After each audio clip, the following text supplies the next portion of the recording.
네, 누구보다 쉽고 똑똑하게 알려드릴게요. 여기는 달콤한 비급살롱입니다. 네, 시청자 여러분들 안녕하세요. 달콤한 비급살롱의 주인장 아나운서 황윤기입니다. 자, 저희가 오늘도 여러분들께 도움이 될 이 비급 이야기 준비해 봤는데요. 오늘 이 수요일 시간에는요, 특별히 사업자분들에게 도움이 되는 이야기로 준비를 해 봤습니다. 다양한 지원 사업부터 신청 방법까지 또 알려주신다라고 하니까요. 오늘 시간 끝까지 또 집중을 해 주시고요. 참고로 저희가 방송을 통해서 말씀드리는 내용은 판단에 대한 조언일 뿐 모든 상황에 일반화를 해서 적용할 수는 없다라는 점 알려드리면서 시작해 보도록 하겠습니다.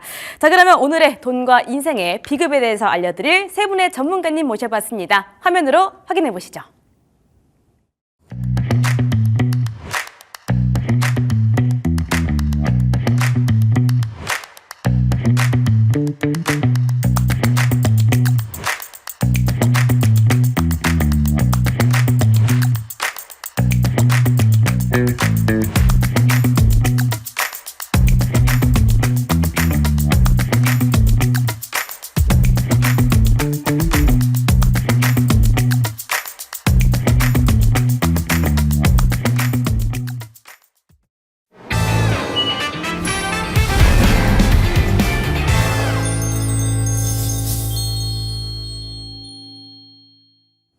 네, 세 분의 전문가님 모셔봤습니다. 전문가님들 안녕하세요. 안녕하세요. 안녕하십니까. 네, 세 분의 전문가님 모셔봤습니다. 자, 오늘은요, 남성분 세 분으로 이렇게 스튜디오를 또 꽉꽉 채워봤는데요. 오늘 준비한 내용은 바로 이 지원 사업 을 준비해봤습니다. 아무래도 이 사업에 대한 이야기다 보니까 되게 신뢰감이 있으신 분들로 또 구성이 되어 있는 것 같아요. 지원 사업이다라고 하면은 아무래도 이 사업 쪽을 관심을 막 갖고 계신 분들이 많이 좀 도움을 요청하시지 않을까 싶은데요. 사업하실 때 지원을 해드리는 내용으로 아마 오늘 꾸려져 있지 않을까라고 생각이 듭니다. 지원 사업, 사업을 할 때 도움을 주는 사업이 맞을까요? 네, 맞습니다. 아나운서님 요새 외식업 물가가 상당히 많이 좀 올라서 부담이 좀 많으시잖아요. 네. 그래서 요새 이제 배달 플랫폼들을 통해서 많이 주문들을 하시는데, MC님, 아나운서님, 네. 배달 집에서 많이 시켜 드시죠? 제가 지금 살이 좀 쪘는데요. 배달 음식을 좀 많이 시켜 먹다가 살이 조금 쪘습니다. 네. 배달 앱을 이용하는 경우에는 정부에서 배달 수수료라든지 택배비를 지원하는 사업이 있는데 이런 것들이 있다라고 하면은 사업을 하시는데 많은 도움이 되지 않을까요? 굉장히 많이 되죠. 수수료가 좀 도움이 될 것 같아요. 네, 그런 게 있습니다. 그런 게 바로 지원 사업이고요. 다음 화면에 보시는 것처럼 내용을 보시게 되면 소상공인 연 매출액 1억 400만 원 미만인 사업자에서 배달비와 택배비를 지원하는 사업이 있는데요. 이 배달비 같은 경우는 일반 소상공인들 경우 이제 음식점업을 주로 하시는 분들이 해당이 되겠고, 택배비 같은 경우에는 어떤 온라인 중개 판매 사이트 같은 데서 택배비도 지원하는 사업이 있습니다. 자, 지원 목적을 보게 되면은요, 아무래도 사업을 운영하시다 보면은 고정비에 대한 부담이 상당히 많은 게 사실이거든요. 그렇기 때문에 고정비 상승으로 인해 어려움을 겪는 소상공인에게 배달비, 택배비를 지원하면서 경영 부담을 완화하는 제도입니다. 자, 지원 대상을 좀 눈여겨보셔야 되는데요. 연 매출액, 0원부터 시작할 수가 있습니다. 자, 그런데 주의할 점은 연 매출액 1억 400만 원을 초과할 경우에는 해당이 되지 않으니 이 점 유의하셔야 할 것 같습니다. 자, 지원 사업이라고 해서 너무 어렵게 생각하지 않으셔도 되고, 정부나 지자체에서 사업을 하시는 분들한테 여러 도움을 주는 사업이다라고 생각하시면 될 것 같습니다. 네, 그러면 정리를 한번 해보자면 정부에서 기업에게 지원을 해주는 사업이다라고 알아들으면 좋을까요? 네, 맞습니다. 네, 그 부분은 반은 맞고 반은 틀립니다. 네. 대부분 사업하시는 분들은 지원 사업하면 돈을 주는 사업이다 라고 단순하게 생각하시는 분들이 많은데요. 지원 사업은 생각보다 더 다양합니다. 예를 들어 충남에서 시행하는 동네 창업 학교를 보시면 창업을 준비하시는 예비 창업자들 뿐만 아니라 기존에 사업을 하시던 분들에게도 필요한 기초적인 교육 지원 사업을 시행하고 있습니다. 여기에서는 많은 사업자분들이 어려워하시는 세금 문제부터 디자인 그리고 마케팅까지 전문적인 부분에 도움을 드리고 있습니다. 그리고 익산시에서 시행하는 소상공인 경영 컨설팅처럼 우리 소상공인에게 필요한 맞춤형 컨설팅을 지원하는 사업도 있는데요. 이런 컨설팅 지원 사업에 참여하시면 우리 기업이 이런 부분은 잘 되고 있고 저런 부분은 잘 안 되고 있는 것 같은데 이러한 방법으로 한번 해보시면 참 좋을 것 같습니다. 더 잘 될 것 같습니다. 같은 조언을 얻으실 수가 있고요. 이로써 이러한 과정에서 사업자분들의 역량이 한층 더 강화되는 장점이 있습니다. 네. 조언도 얻고 역량도 강화할 수 있다라고 정리를 해보도록 하겠습니다. 자, 그러면요. 앞에서 이 정부에서 도와드리는 것도 있고 지자체에서 도움을 좀 주는 경우도 있다라고 말씀 주셨는데 이 둘의 차이점이 좀 있을까요? 네. 큰 의미에서 기업에 지원을 한다는 의미는 동일하지만 정부 지원 사업은 전국 단위로 시행이 되고 또 기업이 위치한 지역과 무관하게 누구나 참여할 수 있다라는 특징이 있고요. 지자체 사업의 경우에는 네. 기업이 위치한 특화된 산업에 집중적으로 지원을 받는 게 일반적입니다. 다음 중소벤처기업부에서 발표한 연도별 통합 공고를 보면요. 크게 지원 기관과 대상 사업 그리고 지원 예산을 볼 수 있습니다. 지원 기관에서는 올해 2025년 기준으로 보면 101개의 기관이 있고요. 이 중 정부에서 13개의 기관이 있습니다. 대상 사업은 총 429개 중 중앙부처에 87개의 사업이 있고요. 나머지 342개의 사업은 지자체에서 운영을 하고 있습니다. 이와는 좀 달리 지원 예산의 경우는 3조 2,940억 원 중에 95%에 달하는 3조 1,190억이 정부에서 운영이 되고 있고요. 나머지 5% 정도의 1,700억 정도가 지자체에서 운영이 되고 있습니다. 여기까지 보면은 대부분 기업에서는 정부 지원 사업에 좀 더 집중을 해야 되겠다라고 생각하실 수 있는데요. 지자체 지원 사업의 경우는 좀 더 지원 기관도 많고 대상 사업의 숫자도 많다 보니 우리가 좀 더 다양하고 지역에 특화된 산업에 빠르게 지원받을 수 있다는 특징이 있기 때문에 지자체 지원 사업도 놓치고 갈 수 없는 부분입니다. 네, 정부 지원 사업 그리고 지자체 지원 사업에 대해서 한번 말씀드려봤는데요. 저희가 듣기만 했을 때는 정부 지원 사업이 조금 더 도움이 되지 않을까 싶은데 지자체도 관심을 가져봐야 한다라고 정리를 해보도록 하겠습니다. 자, 그러면요. 예시를 좀 들면 좋을 것 같아요. 어떤 일들이 있을까요? 네, 예를 들어 중소벤처기업부에서 시행하게 되는 초기 창업 패키지의 경우 창업 3년 이내 기업이면은 모든 기업이 참여를 할 수 있고 지역에 대한 구분도 없습니다. 지원 내용에는 예비 창업 패키지와 초기 창업 패키지로 구분되어져 있고 5천만 원서부터 해서 최대 1억 원까지 사업화 자금서부터 멘토링 등 창업 자금까지 받을 수가 있게 됩니다. 자, 이 내용에 보시게 되면은 2025년도 초기 창업 패키지 창업기업 모집 공고를 보시게 되는데요. 자, 중요하게 보실 것은 지원 대상은 창업 후 3년 이내 초기 창업 기업이라는 것입니다. 그리고 중요한 것은 또 430개사 내외이기 때문에 선착순으로 모집하는 것이기 때문에 서둘러서 항상 신청을 하셔야 될 것 같습니다. 자, 그 다음에 25년도 전북형 창업 패키지 창업 모집 공고를 보게 되면은 창업 패키지 지원 사업의 경우 전북 특별자치도 위치한 기업이어야 하고 최대 6천만 원을 지원받을 수 있는 내용이 있습니다. 알겠습니다. 자, 쭉 들어봤는데요. 제가 기업이다라고 하면은 최대한 많은 곳들에게 지원을 좀 받는 게 좋을 것 같아요. 혹시 이 두 지원 사업에 동시에 또 받을 수 있는 방법도 있을까요? 네, 결론부터 말씀드리면 중복 지원이 가능한 경우가 있고 중복 지원이 안 되는 경우가 있습니다. 지원 사업의 성격들을 보시면 되는데 예를 들어 자금 지원회 같은 경우 같은 시기에 여러 기관에서 받을 수 없고요. 같은 기관에서도 일정 기간 안에 반복해서 받을 수 없는 규정들이 있습니다. 다음 보시는 자료화면은 소상공인진흥공단에서 발표한 2025년 정책자금 융자계획 공고인데요. 세부사항으로 5년 이내 정책자금 3회 이상 지원이 불가하다고 명시되어 있습니다. 또한 동일한 정책자금이 부결된 후 6개월이 경과하지 않은 경우에도 해당 정책자금의 지원 자체가 불가하니 한 번 지원하실 때 신중하게 지원하셔야 합니다. 하지만 다른 성격을 가진 지원 사업의 경우는 지원 대상에만 해당된다면 중복으로 신청이 가능합니다.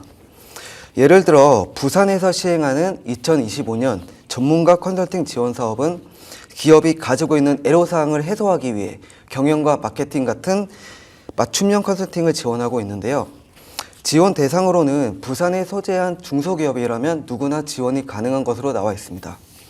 이처럼 부산에 있는 중소기업들은 정부의 자금 지원과 부산에서의 컨설팅 지원을 동시에 신청하고 지원받으실 수 있습니다. 즉, 정책 자금의 한도 제한 같이 특별한 제한 사유가 있는 경우를 제외하고는 정부 지원 사업과 지자체 지원 사업의 동시 신청이 가능합니다.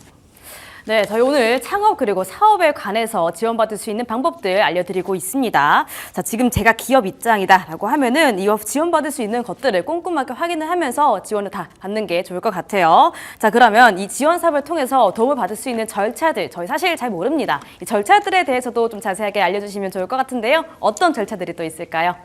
네, 먼저 기업 입장에서 우리가 지원을 받을 수 있는 사업이 어떤 것들이 있는지를 알아야 합니다. 정부나 지자체에서는 지원을 해주려는 내용들을 공고를 하고 있는데요. 이 공고들은 공고문의 형태로 사업자들에게 일일이 발송해주지는 않고 있습니다. 현실적으로 각 업종별, 규모별로 구분해서 직접적으로 발송이 어렵기 때문입니다. 공고라고 말씀해 주셨는데 공고문은 저희가 어디에서든지 좀 확인을 할 수 있는 부분은 아닌 것 같아요. 어떤 공고문을 말씀해 주시는 걸까요? 네, 공고문이라면 생소하실 수 있는데요. 정부나 지자체에서는 우리가 기업을 위해서 이런 지원들을 하려고 하는데 또 이런 신청 방법과 신청 기간 그리고 주의사항 등을 포함한 내용들을 공고를 하고 있습니다. 이런 대부분의 공고문들이 올라오는 사이트들은 다음과 같은데요. 먼저 기업마당을 보시면 중소기업과 소상공인의 통합정보 포털로 이루어져 있습니다. 다음 중소벤처24는 중소벤처기업과 관련된 지원 사업들의 정보가 올라오고 있고요. 또 K-스타트업의 경우는 창업자를 위한 창업지원 포털입니다. 또 각 지자체에서 운영하는 지원 사업의 경우는 각 지자체 홈페이지에서 주로 나오고 있고요. 또한 소상공인 시장진흥공단이나 신용보증재단의 사이트를 함께 찾아보시면 좋을 것 같습니다. 네, 지금 공고문 확인할 수 있는 4가지 사이트도 알려주셨습니다. 기업마당, 중소벤처24, K-스타트업, 그리고 각 지자체 홈페이지라고 하는데요. 사업을 생각하고 계시는 분들께서는 이 4개의 사이트 항상 수시로 확인해 보시면서 공고문을 체크해 보시면 좋을 것 같습니다. 자, 그러면은 이 지원 사업을 신청할 때 또 주의해야 할 점이 있다라고 합니다. 어떤 부분들 저희 주의하면 좋을까요? 네, 몹시 중요한 게 있죠. 자, 몹시. 다음 다음 보시는 것처럼 공고문마다 주의사항이 있거나 또 지원이 제외되어 있는 사항들을 반드시 좀 명시해 놓고 있거든요. 일반적으로 공고에 부합하지 않는 경우 심사에서 제외되거나 평가에 반영되지 않을 수가 있고 경우에 따라서는 탈락될 수가 있습니다. 그래서 좀 주요한 내용들만 좀 살펴보게 되면은요. 자, 서류 제출 시 주의사항이 있습니다. 사업계획서는 제공된 양식만 허용하며 임의의 양식으로 제출한 경우에는 심사 대상에서 제외가 됩니다. 그러니까는 대표님이나 우리 소상공인 사장님들께서 서류를 제출하실 때 임의로 된 서류가 아니라 반드시 기관에 있는 서류를 다운로드 받으셔가지고 작성을 하셔야 되는 거고요. 두 번째, 필수 서류 미제출 시 서류 미흡으로 탈락됩니다. 그래서 필수 서류 같은 경우는 특히 사업자 등록증 포함한 어떤 필수 서류들을 반드시 첨부를 하셔야 되는 거고요. 또 많은 소상공인 대표님들께서 실수하시는 것들 중에 하나가 지원 사업 신청을 여기저기 알아보고 막 1시간 내내 힘들게 하셨거든요. 그런데 마지막으로 신청을 완료할 때 첨부 서류를 제출하지 않아가지고 미흡으로 탈락되는 경우들이 종종 있습니다. 그리고 지원 사업 신청 서류 접수 완료 후에는 반드시 첨부 서류를 확인해야 됩니다. 그리고 제출 서류는 공고 마감일 기준으로 3개월 이내 발급된 자료가 해당이 되거든요. 대표적으로 이 법인 사업자 같은 경우에는 법인 등기부 등본, 주주 명부 뭐 이러한 것들이 3개월 이내 발급된 자료를 제출해야 되기 때문에 이런 것들도 항상 꼭 신경 써주셔야 됩니다. 그리고 제출된 서류는 반환되지 않고요. 평가 이외의 목적으로 사용되지 않기 때문에 안심하셔도 됩니다. 알겠습니다. 서류 제출할 때 주의해야 할 사항들에 대해서 또 말씀을 주셨는데요. 근데 이렇게 주의사항까지 주시는 거 보니까 많은 분들이 좀 실수를 하시는 것 같아요. 보통 어느 부분에서 가장 많이 실수를 하시나요? 네, 이 부분은 다시 공고문을 확인하셔야 되는데요. 공고문의 지원은 언제까지 하고 받은 지원금은 언제까지 사용해야 하며 그리고 해당 지원금을 어떠한 목적으로 사용해야 한다. 이러한 사후관리에 대한 내용들이 포함되어 있는데요.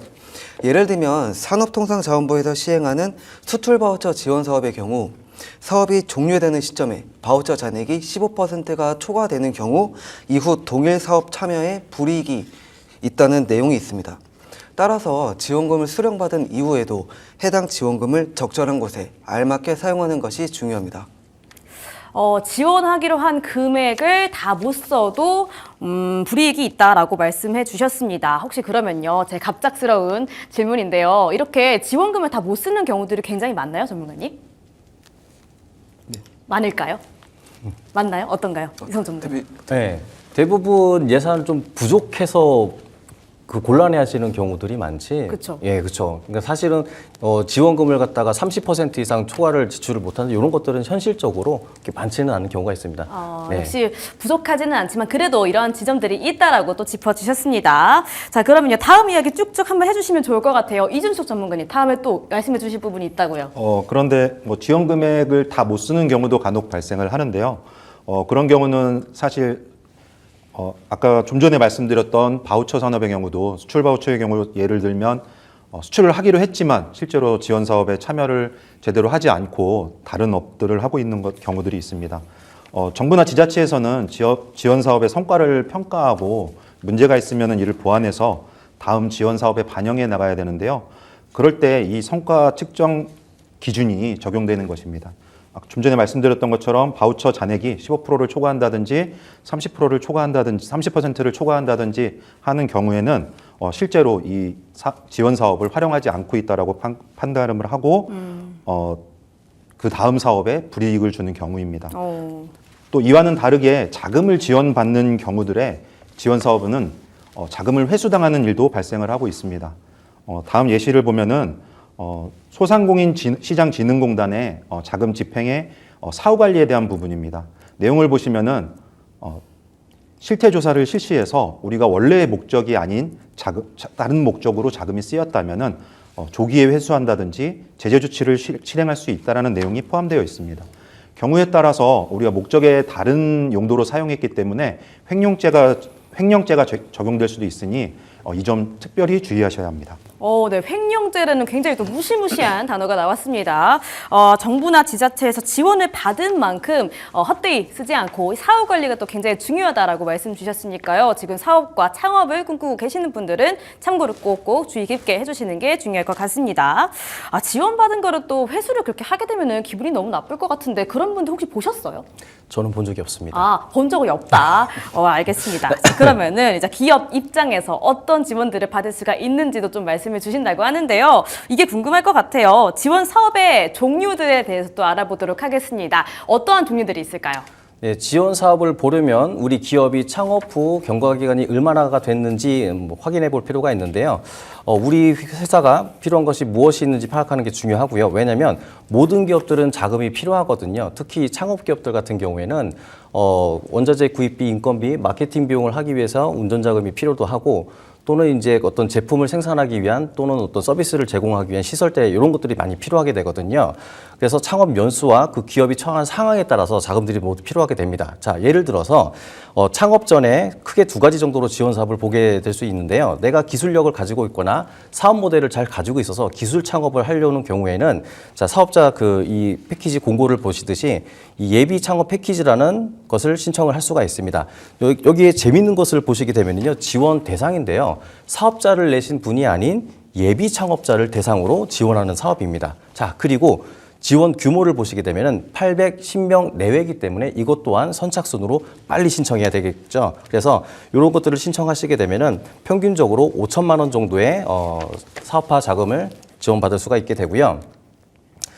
또는 나는 소상공인으로서 사업을 시작해 보려고 한다면 화면에 보시는 것처럼 소상공인진흥공단에서 시행하는 신사업 창업사관학교를 공고를 확인하시면 됩니다. 신사업 사관학교는 평균적으로 2천만 원 정도를 지원하고 있고요. 자, 이 두 사업의 공통점은 단순하게 자금 지원에 끝나지 않고 교육과 실습, 멘토링 등을 통해 실제로 창업을 하기 위한 준비 단계라고 볼 수 있습니다.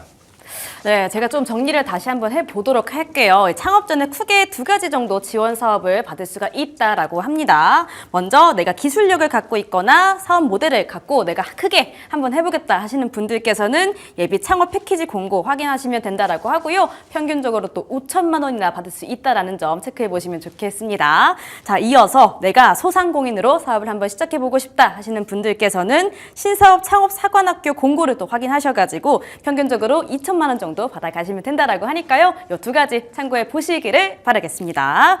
자, 그러면은 지금 사업 시작할 때 필요한 정말 많은 전반적인 부분들을 또 지원을 받을 수 있다라고 하니까 내가 사업을 시작하게 될 때는 정말 안 할 이유가 없는 것 같거든요. 전문가님들은 만약에 사업을 하게 되시면은 어떤 패키지를 또 받으실 것 같으세요?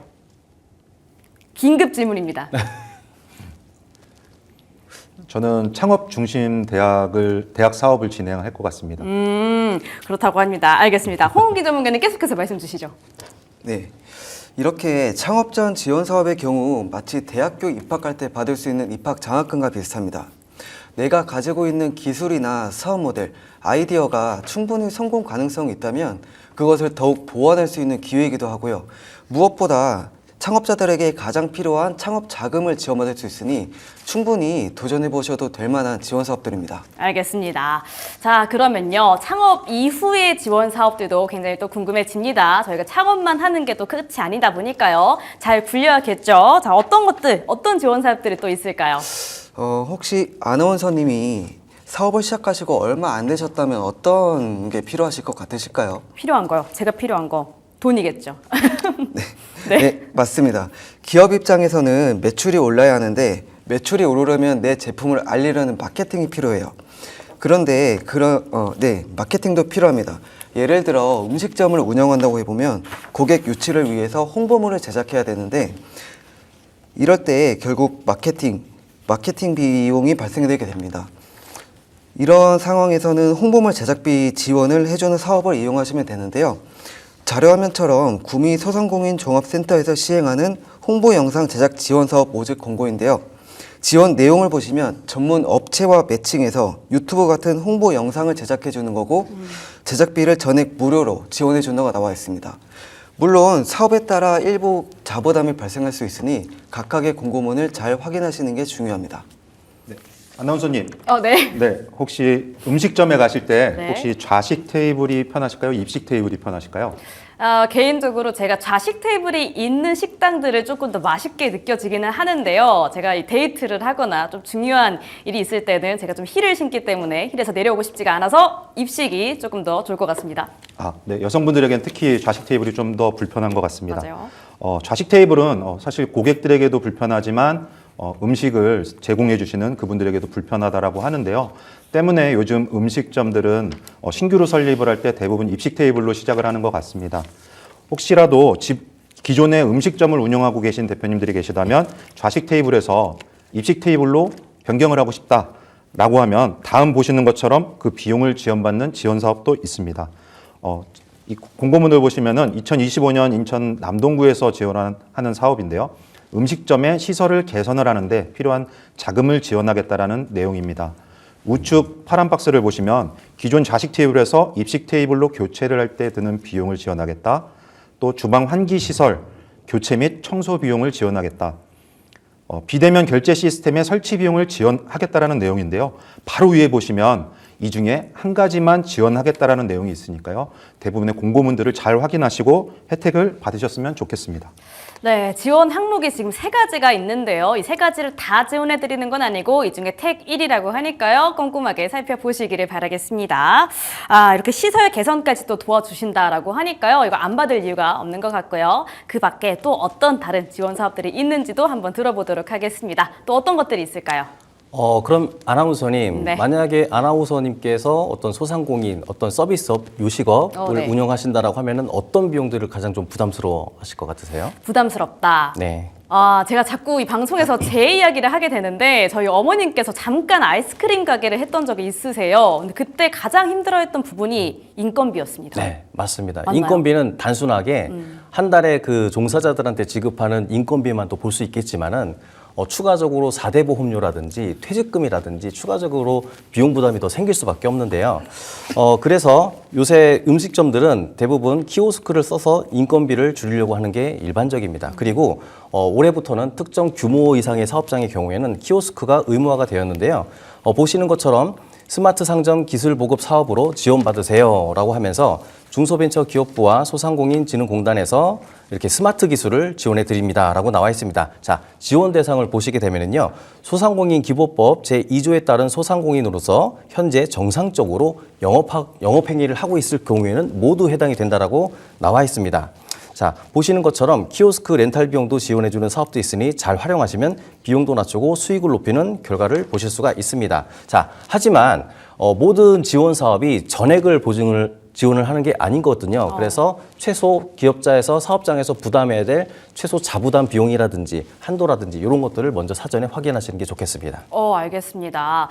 제가 인건비라고 말씀을 드렸는데요. 키오스크로 바꿔라라는 말씀이신 거잖아요. 그러니까 사람에 대한 지원을 해주신다는 게 아니고 키오스크라는 이 로봇이라든지 기계로 좀 바꾸라라는 건데 좀 긴급 질문이긴 합니다만 긴장하지 마시고요. 인건비 자체 정말 인건비를 지원하는 사업도 있을까요? 물론 인건비를 지원하는 사업도 있죠. 어떤 것들이 있을까요? 조금 이따 다룰 내용이기도 한데요. 일단은 사업장의 규모에 따라서 특정 요건을 만족을 하게 되면은 인건비 일부분을 정부에서 지원받는 사업도 있습니다. 그 부분은 조금 이따가 다뤄보도록 하겠습니다. 알겠습니다. 조금 이따가 나중에 또 말씀 주신다고 하니까 조금 이따 집중해 보시고요. 자, 그러면요. 음식점에 대한 이 부분들은 이해를 제가 했는데요. 항상 모든 창업자 분들께서 음식점만 창업을 하시는 게 아니기 때문에 다른 부분도 한번 여쭤보려고 해요. 공장 쪽으로 사업을 하고 싶으신 분들도 분명히 계실 거라고 생각이 들거든요. 이런 부분들에게 좀 혜택을 볼 수 있는 지원 사업들도 있을까요? 네, 그런 경우라면 제조업 대표님 입장에서 생각해 보시면 될 것 같습니다. 사업을 하시는 모든 분들은 수익을 내는 게 목표인데요. 다만 수익을 높이는데 업종에 따라 지원하는 방법이 다를 뿐입니다. 제조업 대표님도 매출 증대와 비용을 낮추는 것이 더 중요한데요. 그리고 특히 제조업의 경우 우리 기업이 가진 기술이 유출되거나 복제되지 않도록 하는 것이 더 중요할 수가 있는데, 이럴 때는 특허 등록을 통해 기술을 보호해주는 기술보호 바우처 지원 사업을 이용할 수 있습니다. 자료화면처럼 중소벤처기업부에서 시행하는 중소기업 기술보호 바우처 지원 사업을 이용하시면 나의 기술보호 수준의 진단과 더불어 맞춤형 바우처를 제공받을 수 있습니다. 그리고 수출을 준비하는 기업의 경우는 이를 도와주는 수출 바우처 지원 사업을 이용하실 수도 있습니다. 바우처라는 이야기가 지금 나오고 있습니다. 근데 바우처 하면은 또 상품권 이야기잖아요. 지금 사업 이야기를 해주고 계시는데 바우처라고 말씀해 주시니까 제가 좀 와닿지가 않거든요. 이 바우처가 어떤 것들을 말씀하시는 걸까요? 네, 수출 바우처의 경우는 수출 과정의 단계별로 필요한 준비 사항들이 있습니다. 이때 필요한 것들을 지원받을 수 있는 바우처를 제공한다는 의미로 받아들이시면 될 것 같습니다. 바우처 지원 사업도 최대 지원 금액과 매출에 따라서 자기부담금이 발생을 하고 있는데요. 이때 바우처로 이용할 수 있는 서비스들은 다음 보시는 것처럼 여러 개 종류의 서비스가 있습니다. 우리 기업이 이제 수출을 좀 해보고 싶다라고 하는 경우에는 조사 일반 컨설팅을 받으실 수도 있고요. 우리 기업의 제품을 좀 널리 알리고 싶고 영업을 하고 싶다라고 하면 전시회나 행사, 해외 영업 지원 등을 받으실 수 있습니다. 경우에 따라서 우리 회사의 인력이 좀 모자란 경우에는 서류를 대행한다든지 현지 등록을 대행한다든지 또 통번역 서비스까지 받으실 수 있으니까요. 조금만 더 관심을 가지신다면 지원을 받으실 수 있을 것 같습니다. 근데 더구나 수출을 하고 있는 기업뿐만이 아니고요. 수출을 이제 해보고자 하는 기업들도 지원을 하는 사업들이 있으니까 좀 더 관심 있게 보시면 좋을 것 같습니다. 다음 내용 보시는 것처럼 수출 바우처를 주관하는 부처가 크게 보면 두 가지가 있는데요. 산업통상자원부와 중소벤처기업부가 있습니다. 산업통상자원부에서는 사업을 분야별로 먼저 분류를 하고요. 매출 기준으로 진입과 성장, 확장의 단계로 지원 대상을 분류를 하게 됩니다. 중소벤처기업부의 경우는 산자부와는 다르게 전년도 수출액 기준으로 지원 대상 및 사업을 분류하게 됩니다.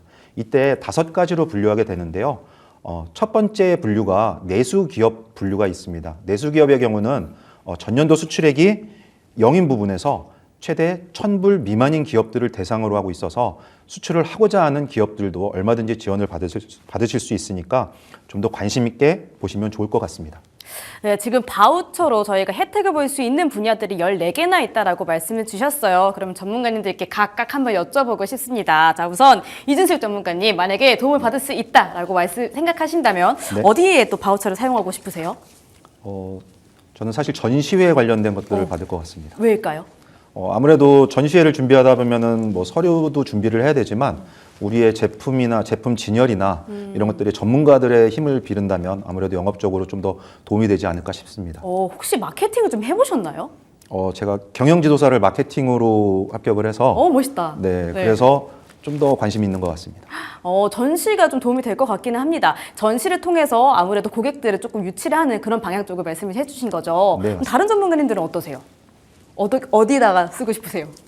예, 저는 아무래도 특허 쪽 어, 바우처로 좀 사용하고 싶습니다. 혹시 특허 전문가님이신가요? 아닙니다. 특허는 사실 잘 모르는데요. 네. 주변에 기술이 정말 쉽게 복제되고 유출되는 그런 사례들을 좀 뉴스로라도 많이 접하잖아요. 그렇기 때문에 일단은 제가 가진 기술을 먼저 보호하고 싶은 생각이 있습니다. 아무래도 우리 전문가님들께서 말씀 주시는 내용들이 조금 더 도움이 되는 것 같습니다. 마지막으로 또 말씀 주셔야겠죠. 네. 어디 있으실까요? 네, 저 같은 경우는 홍보, 광고, 마케팅 쪽으로 좀 하고 싶습니다. 그 이유는 뭐냐면 네.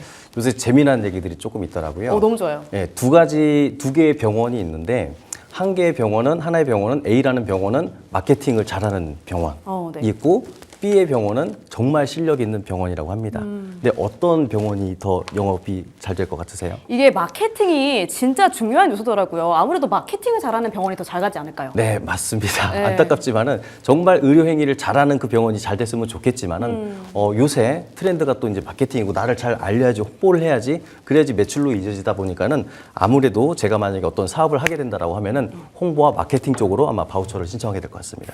그러면 하나만 더 질문 드려도 될까요? 말씀을 너무 또 잘해 주셔가지고 보통 어떤 분야의 바우처를 가장 많이 사용하나요? 제가 말씀. 네네. 근데 이제 실제로 이제 소상공인하고 또 제조업하고 크게 좀 분리가 될 수가 있는데요.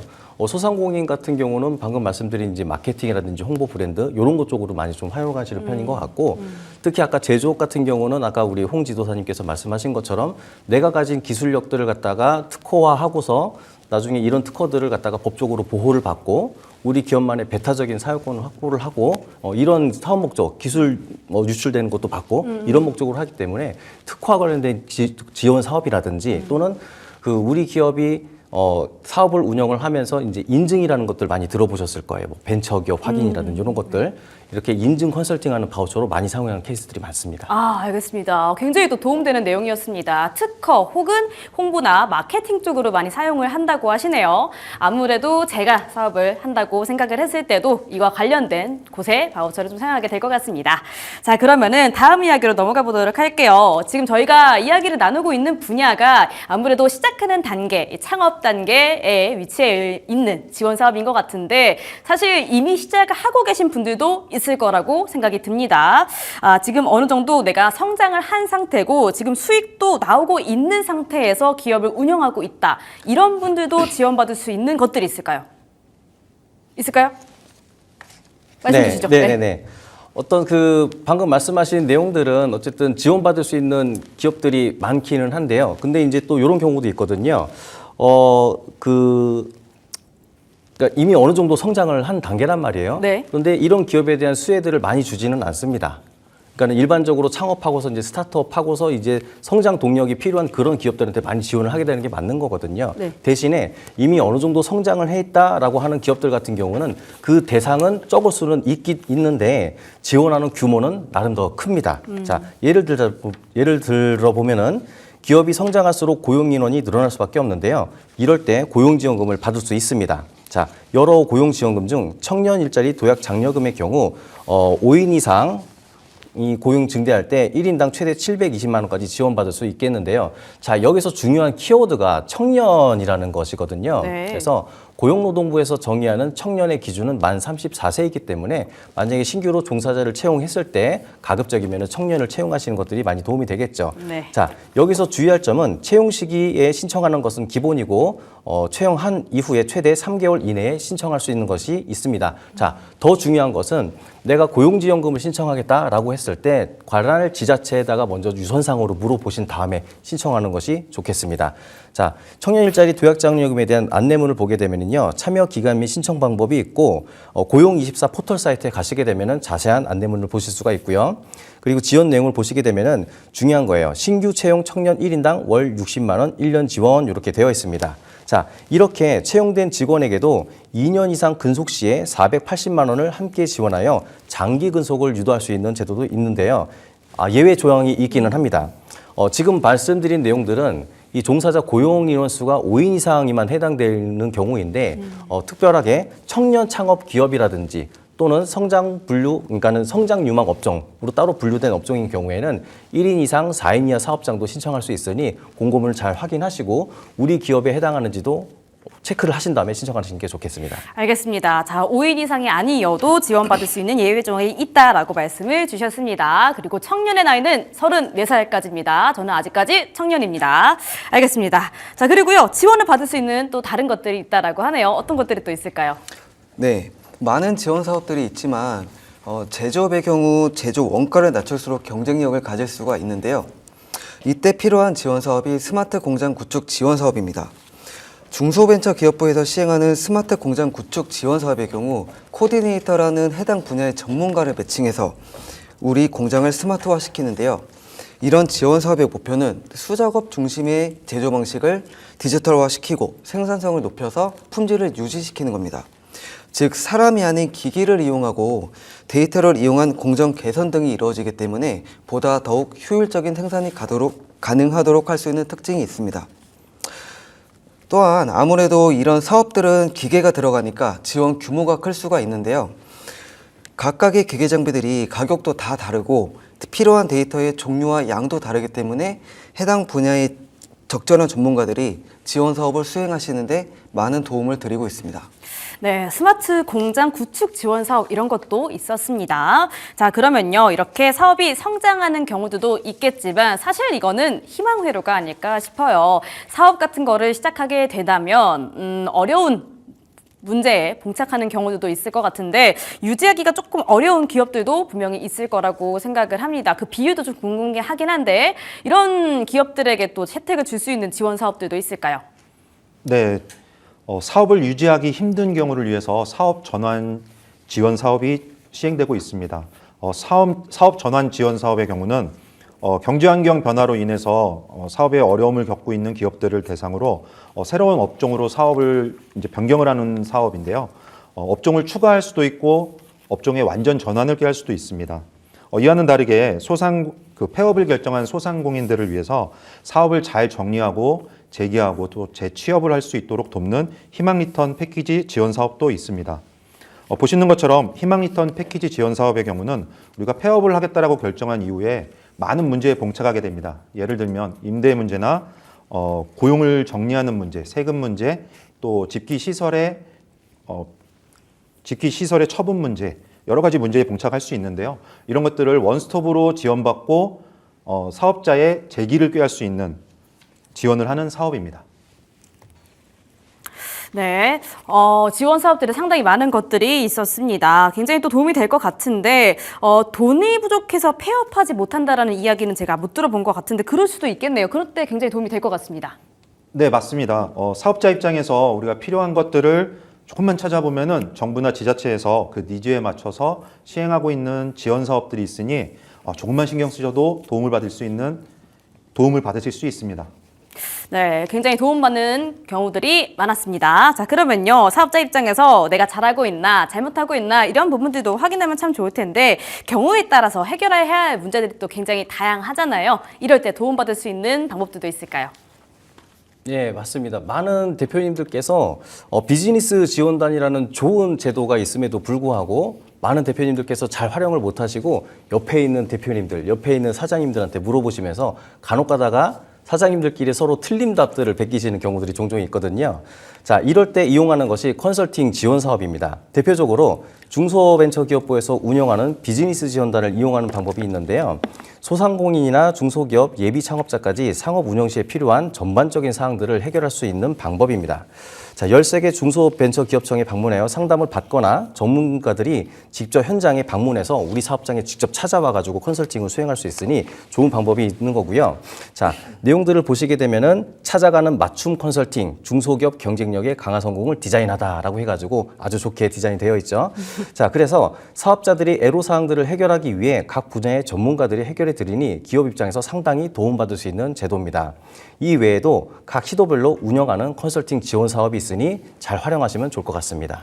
네, 사업하시는 분들은 이런 지원 사업들을 굉장히 꼼꼼하게 또 알아보시는 게, 또 찾아보시는 게 굉장히 또 중요한 부분일 것 같습니다. 자, 그런데요, 이 지원 사업을 받고 싶은데 정말 신청 절차를 모르겠다 하시는 분들도 많으실 것 같아요. 신청 방법에 대해서 또 여쭤보도록 하겠습니다. 저희 어디에서 또 신청하면 좋을까요? 네, 이 부분은 처음 말씀드렸던 것처럼 지원 사업들을 모아놓은 사이트들이 있습니다. 기업마당, K스타트업, 중소벤처24 그리고 각 시도별 홈페이지들이 있는데요. 여기에 올라온 공고문들을 확인하면 어떤 기관에서 어느 목적으로 언제까지 지원을 하겠다 이러한 내용들이 있습니다. 또한 접수 방법도 이메일을 통한 접수가 될 수가 있고요. 홈페이지에서 직접 지원이 가능한 경우도 있습니다. 때로는 다른 기관이 대신 시행하는 경우도 있으니까 공고문을 꼼꼼하게 잘 확인하시는 것이 중요합니다. 네, 내가 지금 어떤 사업을 하고 있느냐, 지금 우리 기업에게 어떤 것들이 맞느냐, 이에 대해서 잘 찾아보시는 게 중요하겠습니다. 자, 그리고 방법도 이메일 접수가 될 수도 있고 홈페이지에 직접 접수를 하는 방법도 있다라고 하니까요. 어떠한 방법들인지는 잘 체크를 해보시면서 접수하시는 게 중요할 듯 싶습니다. 자, 그러면은 혹시 지원 사업을 찾는 순서도 말씀해 주신다고 해요. 이 순서는 어떻게 될까요? 네, 우리 기업에 맞는 지원 사업을 찾기 위해서는 첫 번째로 우리 기업이 처해져 있는 상황을 파악을 해야 됩니다. 그리고 창업 경관 연수를 알아야 되는데요. 우리 기업의 상황 파악을 하는 이유는 우리 기업이 어떤 지원 사업이 필요한지, 또 우리 기업이 창업 전인지, 창업 초기인지, 또는 성장기인지, 재도약기인지를 판가름을 해야 됩니다. 이 내용이 결국은 창업 경관 연수에 따라서 나뉘는데요. 지원 사업도 창업 경관 연수에 따라서 우리가 지원이 가능한지 아닌지가 여부가 갈리기 때문입니다. 두 번째로는 지원 사업의 종류를 파악해야 됩니다. 우리 기업의 업종의 종류에 따라서 지원이 가능한 사업이 있고 불가능한 사업이 있습니다. 또 당장 지원이 가능한 사업이 있을 거고요. 또 나중에 이런 사업 지원해봤으면 좋겠다라는 사업도 있을 겁니다. 그래서 지원 사업의 종류를 먼저 파악을 하는 게 중요할 거고요. 세 번째로는 공고문을 주기적으로 체크하는 것이 중요합니다. 우리 공고에는 신청 시기가 나와 있는데요. 신청 시기는 보통 몇 월 며칠부터 몇 월 며칠까지 신청해 주세요라는 내용입니다. 근데 여기에 더불어서 선착순이라는 내용이나 예산 소진 시 조기에 마감하겠다라는 내용이 덧붙을 때도 있습니다. 이런 경우는 우리가 공고문을 주기적으로 체크하고 있다가 공고가 올라오고 우리가 필요한 지원 사업이 있다면 빠르게 지원을 하는 것이 중요할 것입니다. 네 번째로는 우리 기업이 잘 운영되고 있는지, 필요한 것들은 있는지 상담 서비스를 통해서 또 멘토링 프로그램을 통해서 확인하는 것이 중요합니다. 상담 서비스와 멘토링 프로그램은 주로 전문가들에 의해서 지원이 되는데요. 전문가들은 아무래도 경험도 많고 또 정보도 빠르기 때문에 우리 기업에 필요한 것들에 대한 도움을 줄 수 있을 것 같습니다. 여기서 무엇보다도 중요한 사항은 사실 이런 지원 사업의 공고에는 성과에 대한 점수가 표현이 됩니다. 근데 공고문을 자세히 보시면은 가점상이라는 내용이 나오는데요. 가점상은 우리 회사를 평가를 하고 플러스 점수를 주겠다라는 것입니다. 이 플러스 점수에는 주로 나타나는 것이 특허라든지 또 각종 인증들이 있는데요. 인증에는 소재 부품 장비 인증이라든지 벤처 인증, 여러 가지 인증 사항들이 있는데 또 기존에 했던 지원 사업을 수행했느냐에 대한 여부를 따질 때도 있습니다. 이런 가점 사항들을 평소에 챙겨놓지 않으시면은 지원 사업에 지원을 할 때 아무래도 플러스 요인이 빠질 수 있습니다. 그래서 가점 사항을 평소에 챙겨놓는 것이 중요합니다.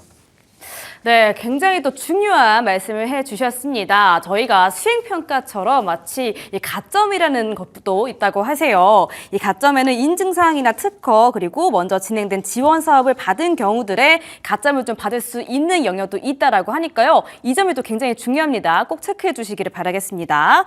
자, 그러면은 저희가 창업 준비하는 분들이 굉장히 또 많을 것 같아요. 지금 시청하시는 분들 중에서 궁금하신 분들이 좀 많을 것 같은데요. 그러면 질문 시간 바로 가져보도록 할게요. 질문 만나보시죠.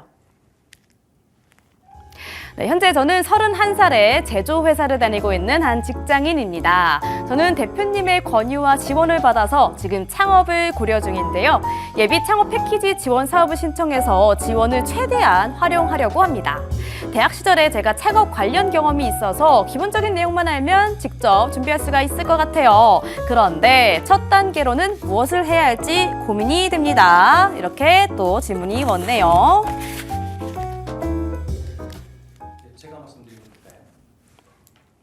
네, 바로 질문 왔습니다. 질문 31살에 제조회사를 다니고 있는 직장이다 라고 말씀해 주셨고요. 대학 시절에 또 경험이 있다라고 하니까 뭔가 좀 잘하실 것 같아요. 그러면 전문가님들의 의견을 한 분씩 들어보도록 하겠습니다. 첫 번째 전문가님. 네. 일단 예비 창업 패키지 지원 사업의 경우 기존의 사업자를 낸 경험이 이력이 없어야 하거든요. 아이고. 자, 그런데 질문 사항을 잘 보게 되면은요. 네. 면밀하게 좀 검토를 좀 해봐야 합니다. 네. 자, 31세 제조회사를 다니고 있는 직장인이고 그리고 대표님의 권유를 받아서 이제 창업을 하려는 단계예요. 자, 그런데 중요한 게 대학 시절 창업 관련된 경험이 있어 기본적인 내용만 알면이라는 내용이 있습니다. 네. 자, 그런데 아까 처음에 말씀드렸듯이 예비 창업 패키지의 경우는 기존에 사업자를 낸 경험이 없어야 하거든요. 네. 그랬을 때 기존에 있던 대학 시절의 창업과 관련된 경험이 실제로 사업자를 내 가지고 사업 행위를 한 것인지 아하. 아닌지를 면밀하게 좀 검토를 해봐야 될 것이고요. 네. 그리고 대학 시절이라고 했기 때문에 20대 초반이라고 추정이 됩니다. 네. 그리고 현재는 31세인 거죠.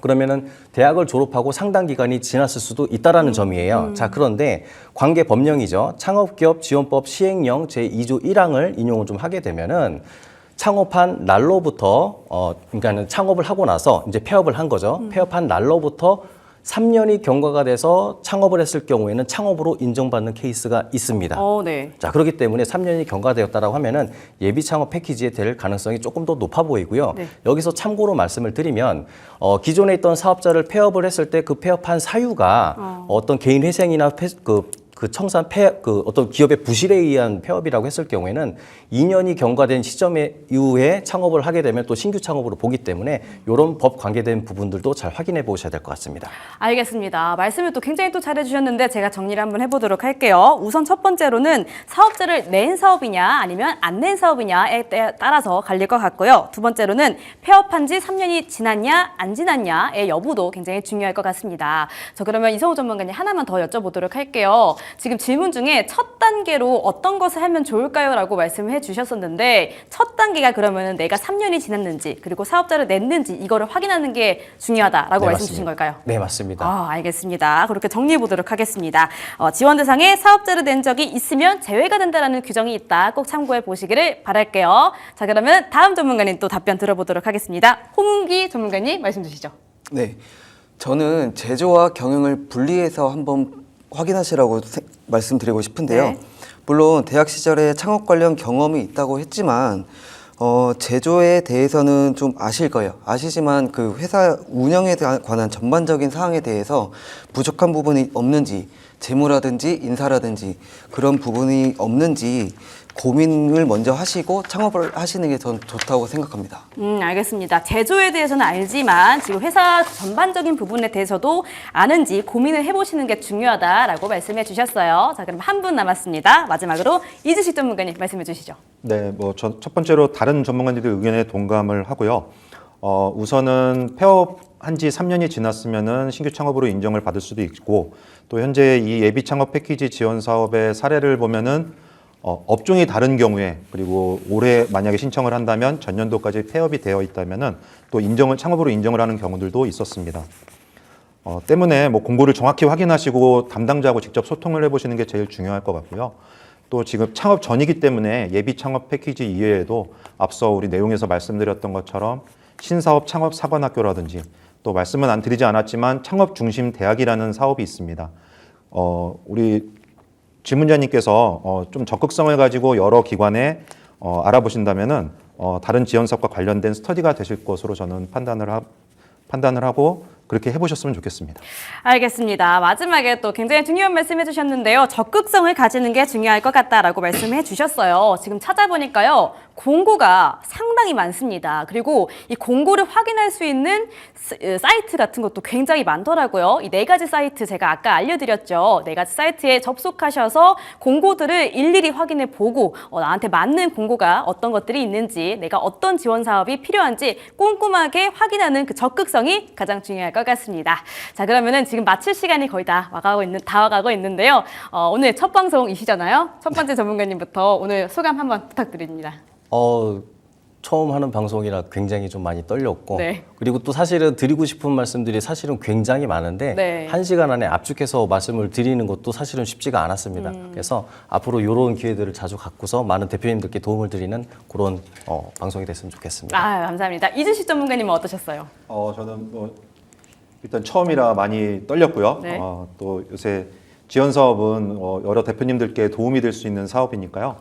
많이 찾아보시고 나에게 맞는 지원 사업을 찾아서 꼭 혜택을 받으셨으면 좋겠습니다. 네, 맞는 사업을 찾아서 혜택을 받았으면 좋겠다라고 말씀해 주셨습니다. 자, 홍은기 전문가님도 시청자분들 향해서 좀 하고 싶으신 말씀 있을까요?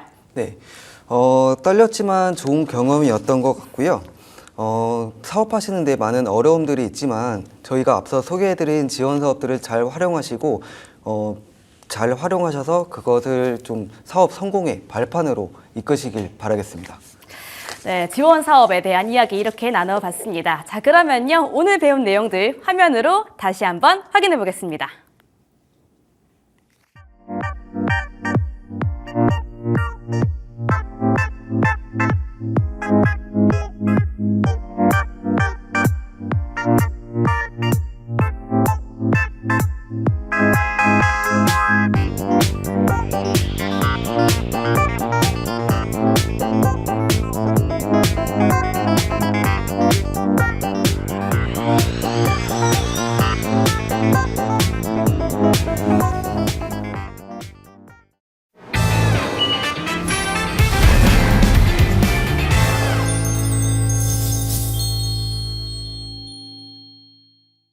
네, 오늘 수요일 시간에는요, 사업하시는 분들 그리고 창업을 고민하고 계시는 분들을 위해서 다양한 지원 사업에 대한 이야기들 나눠봤습니다. 제가 한번 들어보니까요, 이 지원을 받을 수 있는 방법이 정말 상상 이상으로 많은 것 같습니다. 내가 어떠한 지원들이 필요한지를 꼼꼼하게 체크하시고 알아보시는 것이 가장 중요할 듯 싶습니다. 자, 그러면요, 저희 전문가님들 오늘 굉장히 또 고생 많이 하셨는데요. 오늘 말씀 감사했습니다. 인사 주세요. 네, 감사합니다. 고맙습니다.